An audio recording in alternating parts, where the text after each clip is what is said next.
¿Se acuerdan cuando el Señor les hace la pregunta, ¿quiénes dicen que soy?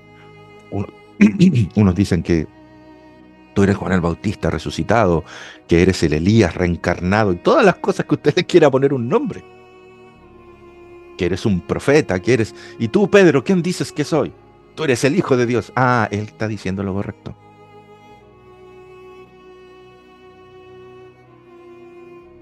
¿Usted quién piensa que es Jesús?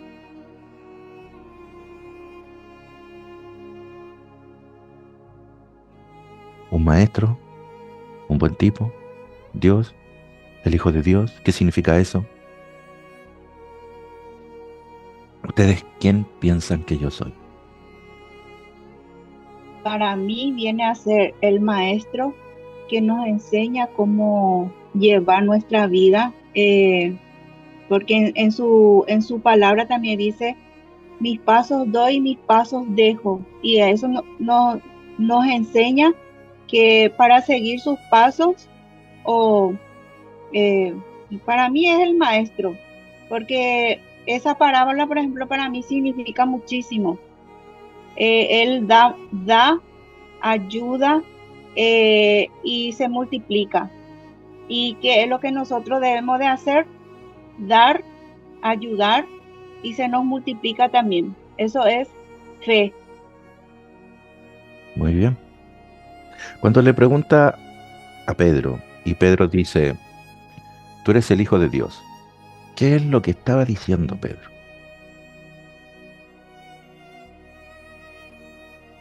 ¿Por qué les pregunto esto? Porque de Jesús se decía que era un bastardo. Todos conocían su historia. No era un desconocido. De Jesús se decía que no tenía papá.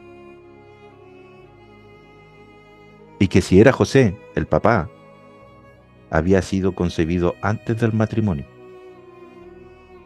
Entonces Jesús le decían bastardo. Por eso los fariseos muchas veces le decían, nosotros tenemos padre. ¿Y tú? Entonces Pedro, aún sabiendo esto, entendiendo esto, Pedro entendió de alguna manera que Jesús no era un bastardo, venía directamente de Dios. Él era su padre.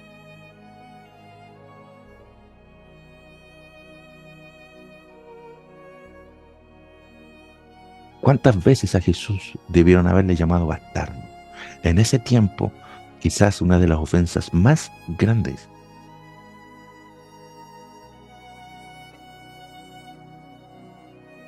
Diga él.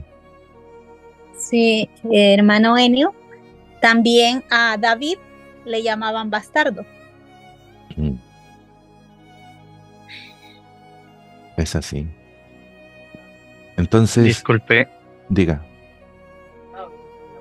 también Dios reconoce a Jesús como su hijo. Cuando es bautizado, el Señor dice que ahí este es mi hijo amado en quien tengo complacencia. Excelente. ¿Qué salió del cielo, dice el texto? Una voz que decía así. Oye, oye, oye, pero en Marcos 1 dice, voz del que clama en el desierto. Y lo primero que te sale en el bautismo de Jesús es una voz. Oye, ¿y si Isaías no está hablando de Juan? Está hablando de otra voz. ¿Y qué quiere decirte esa voz? ¿Qué te está anunciando esa voz? Porque si algo no tenía idea Juan el Bautista, es que era el reino. Porque cuando empezó a gritar y termina preso, empezó a gritar Herodes y termina prisionero y después termina muerto, empezó a dudar si Cristo era realmente el Mesías. Porque no estaba ocurriendo lo que él pensaba. Que era lo que él pensaba, que se tenía que establecer el reino prometido. Herodes iba a salir, Roma iba a salir, Jesús iba a comandar, los pecadores iban a terminar presos, quemados todos los pecadores. Por eso él empezó a gritar Herodes sobre la mujer que había tomado. Eso es lo que sucede. Entonces, no puede alguien que no entiende el reino, que no lo conoce, abrir el camino del reino. Es la voz la que abre el camino del reino, la que toma a Jesús sabiendo quién es Jesús y lo empieza a encauzar. Es mi hijo.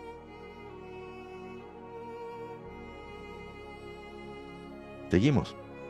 Yo digo todas estas cosas para que analicemos, porque cuando se vengan los textos, nosotros vamos a ver de qué se nos está hablando. Mira lo que dice el 8:22. Vino luego a Bethsaida y le trajeron un ciego. Oye, vuelvo. ¿Qué decía acá? Llena de pedazos, y no entendéis. Dice, trajimos pan porque no tenéis pan, no comprendéis, tenéis endurecido el corazón. Teniendo ojos, no veis. ¿Qué sois? Ciegos. Historia siguiente, Marcos, sanación de un ciego. Ahora entienden por qué están puestas las historias. Cuando tú estás viendo la historia de Marcos, acá en el 8:22 al 26, estás viendo que Jesús sana a un ciego, no lo puedes aislar del contexto de lo que estuvo antes ni de lo que viene después. Porque para entender tienes que entender de qué está hablando. Y está hablando de la ceguera espiritual. Y fíjate, toma de la mano al ciego, lo saca fuera de la aldea y le escupe en los ojos. Le puso las manos encima. Fíjate que lo saca de la aldea. No quiere que esté en el lugar donde él está. ¿Por qué? Porque seguro el ciego, en la relación con los que estaban ahí, había un conflicto, había algo. Entonces él, para sanarlo, lo saca de la aldea.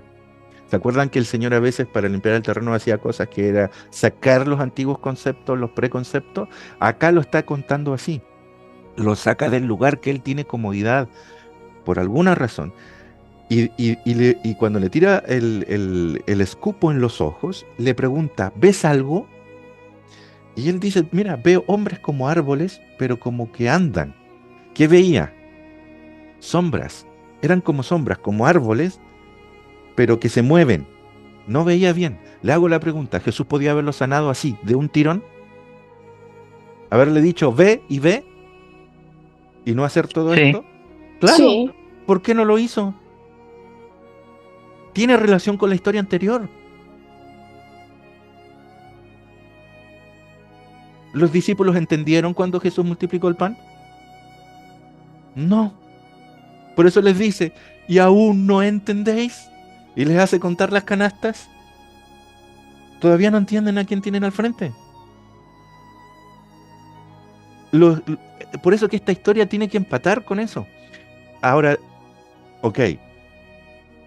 Pregunta, ¿todos tenemos el mismo tiempo para comprender las cosas? No todos tenemos el mismo tiempo.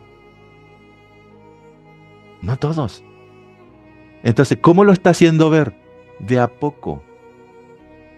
Y dice, luego puso otra vez las manos en sus ojos, segunda vez. Y le dice, ahora, ¡pum!, fue restablecida su vista. Y vio claramente a todos. ¿Cómo entendemos todo esto? Porque después vamos a ver una historia que sana a un ciego y lo sanó instantáneamente. Y lo envió a su casa diciendo, mira lo que dice. Atención, porque una de las cosas, y son, cuando no entendemos Marcos, hacemos decir a Marcos cualquier cosa que no es. Pero cuando en esta vorágine de estar analizando cada detalle, cada punto, entender el mensaje y la estructura de Marcos, nos hace tener la claridad. Y dice, y lo envió a su casa diciendo, no entres en la aldea, ni lo digas a nadie en la aldea. Algo le pasaba a este hombre en relación a la aldea, que Jesús no quería que fuera y le dijera, oye, no pasó con varias sanaciones que vimos en el primer capítulo que el Señor les decía, no le digas a nadie lo que acaba de ocurrir. No le digas a nadie, no le digas a nadie. Señor, el endemoniado gadareno quería ir con él y dijo, no, tú anda a tu casa, no me sigas. ¿Por qué? ¿Por qué les decía que no dijeran nada? Y cuando usted estudia en la teología libros referentes a Marcos, empiezan a hablar cosas como ¿por qué el Señor no quería que contaran? ¿Por qué ocultaba el Evangelio? ¿Por qué trataba de ocultar la información? Es que no es eso. El problema estaba en la visión del reino. Cuando una persona se ha sembrado la semilla y va creciendo, depende del terreno. Si el terreno no está, la semilla ha entrado, empezó a crecer, pero si el terreno no está completamente limpio, se ahoga, se muere. Esa es la realidad del reino de las personas, porque van a ser perseguidas y se va a ahogar. o las espinas, las riquezas en otros, que también lo vamos a ver, se va a ahogar. Entonces, mejor guarda silencio porque aún no entiendes el reino. A los discípulos les pasaba. También lo vamos a ver. Tenían conflictos en ese proceso. Mejor guarden silencio porque ¿quién es el que entiende? El que comprende el reino. Ese es el odre nuevo. El vino no se derrama. Si tu odre sigue viejo, se va a romper y se va a derramar. Por lo tanto, guarda silencio.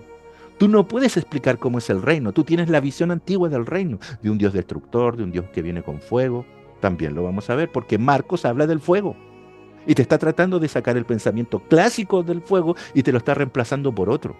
Lo dice claramente, pero nunca lo vimos. En este proceso de entender Marcos, se verá.